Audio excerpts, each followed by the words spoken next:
So let's talk about the final assignment for the course. Assignment number 4 is focused on managing active records in digital environments. And really we'll look at the last few lectures from this course, from this term. It's due on March 31st by midnight, and again, it's worth 15% of your final mark. Question 1. Describe both benefits and challenges in the ongoing development of electronic records technology. It's out of 10 points. So I would suggest 2 paragraphs, 1 paragraph, half a page to address the benefits of ongoing development of electronic records technology, and another paragraph for the challenges. So there's your 2 topics there. Question 2. What are the 2 benefits of using records management systems specifically? So the first question was technology generally. This is specific. What are the 2 benefits to using RMS to manage records? Provide an explanation of each benefit. So it's half a page. It could be 2 paragraphs again, but just half a page for 5 points. And records management systems, this could be document management systems, content management systems, electronic records management systems, whatever acronyms you would like to use. Question 3.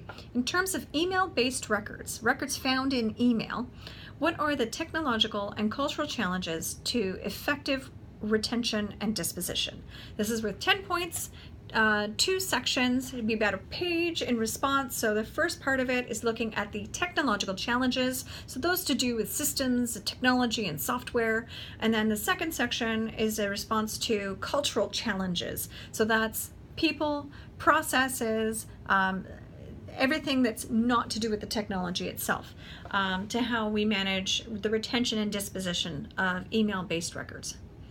Question 4, define metadata and explain how it might be used to improve the integrity and reliability of managing electronic records. This is 5 points, about a half a page of a description, explanation. So we want to define metadata, which is pretty easy to define once you get through the lectures, and then the explanation piece itself. So when we're talking about integrity and reliability, you're going to find an international standard list in one of the resources on the discussion page, and it's ISO 15489 for document management, and it defines what integrity and reliability are in context to managing records.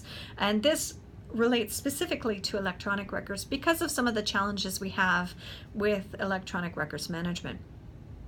The case study for this assignment, question 5, you are the records manager for a company called Renaissance Outfitters. While the company has implemented a records management function, they've only done so for paper records. The company has no guidance, policies, or procedures for managing electronic records of any kind. As a result, electronic records are being managed by individual staff using their own ways, without any knowledge of records management principles.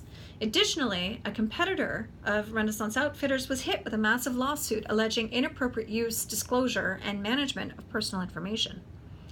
An employee was using their personal email account for work when their account was breached. Client and staff personnel information was leaked online and caused embarrassment to the individuals, the company, and put each at risk. The Provincial Privacy Commissioner has been notified of this privacy breach. To make matters worse, a disgruntled employee used the crisis to make the competitor's day-to-day information management practices public. The employee complained to several media outlets that the company actively disregarded privacy legislation. Your electronic mail system was subpoenaed, and all emails are currently being scrutinized by lawyers for wrongdoing. The CEO of Renaissance Outfitters is concerned about what kinds of information might be contained in the email systems of Renaissance Outfitters and how they're being managed. He's also concerned about whether there are any safeguards that could be put into place to protect this information. He's asked you to develop an email policy for the company. So your requirement for this assignment is, for this question, is to draft a report. So you're not creating a policy, you're drafting a report that the content will roll into a policy. So draft a report on how to strengthen the way the company uses the email system. Ensure that your report includes the following pieces: current practices and compliance requirements and risks, out of 5 points. Roles and responsibilities of staff and managers, 2 points. Appropriate use of email, 2 points. Inappropriate use of email, another 2 points. And requirements for email to fulfill legal admissibility of evidence, 2 points. Security and confidentiality considerations, 2 points. And final recommendations, so such as new staff, further resources, imposed limitations or restrictions, organizational change, and so on and so on. The final part is worth 5 points. Total of 20 points altogether. So it should be structured like a report to a senior manager or senior management team. That's your audience. The report should be 1.5 to 2 pages in length.